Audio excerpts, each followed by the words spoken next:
macroing at all. So he was focused only on the battle that was going on, and he was overconfident that he did already won the game. So I mean, don't do that. You can never know have you won or no. And also again, after when our Terran player attacked, he did the same thing.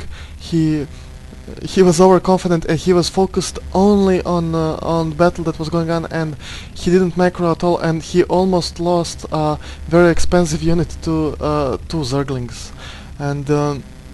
And we see at the very end of the game that both of the players, and Zerg in particular, is floating almost 1,000 minerals and more than 1,000 gas. So he took his both gas geysers and didn't have any time to make any tech units.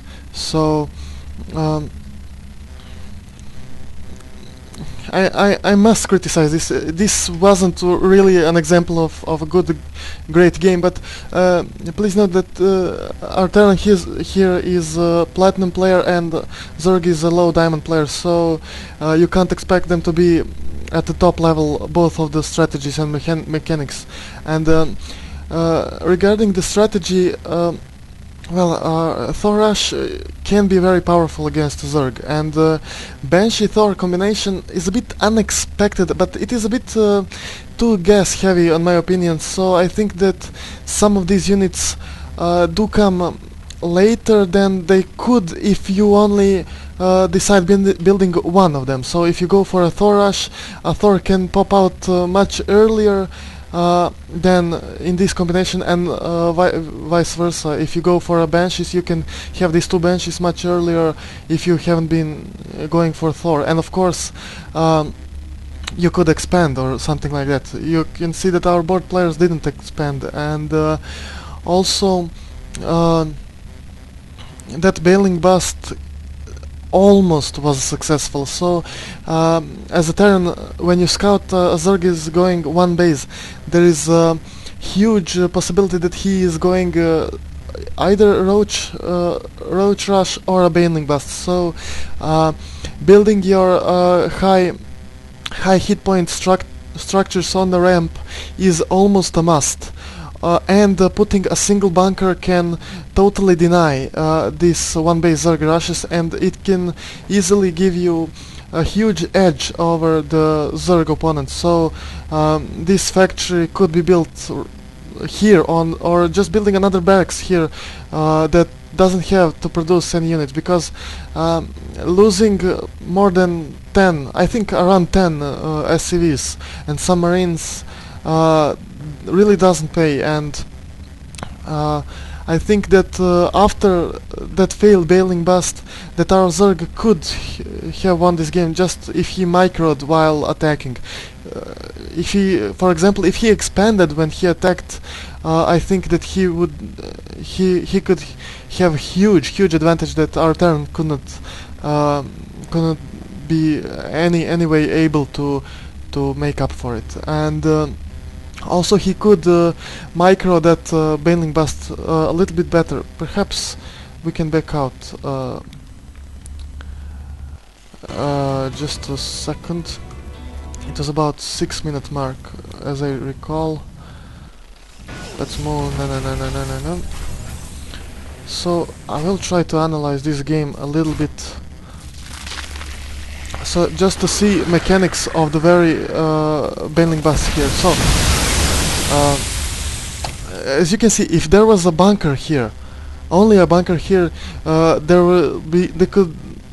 these 24 Zerglings could do nothing, and our Zerg player could have more, just like two Zerglings more, two Banelings more, and he could suicide his Banelings either to kill these units, because note, and this Hellion and all of these Marines are light units, so two more Banelings could have devastated this tiny unit composition here, or he could suicide them here. There was like 21 SCV here, so it could be much more devastating. And also here our Terran player moved all his units to shield them with the SCVs. If our Zerg player just now, he could surround these 3 Marines here, and I mean mechanics, he went straight for the SCVs, and with this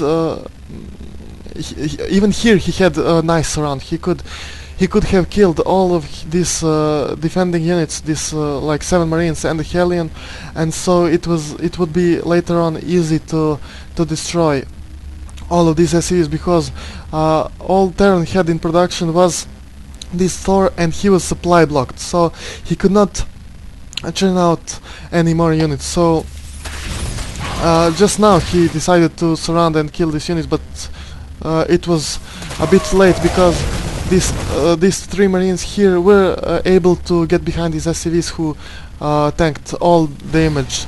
And as you can see in the production tab, our Zerg player isn't doing anything at all, while he's floating a lot of resources, because his mining did continue here with like he had only 16 drones. But even when this attack finished, he was ahead with in worker count, because he did manage to kill a lot of SCVs. We can see how SCV count is diminishing here, and really bad micro here from our Zerg player. And even if he did sacrifice his micro, he could have macroed better, but he sacrificed both. And just now he began to power drone. We can see 7 drones in production.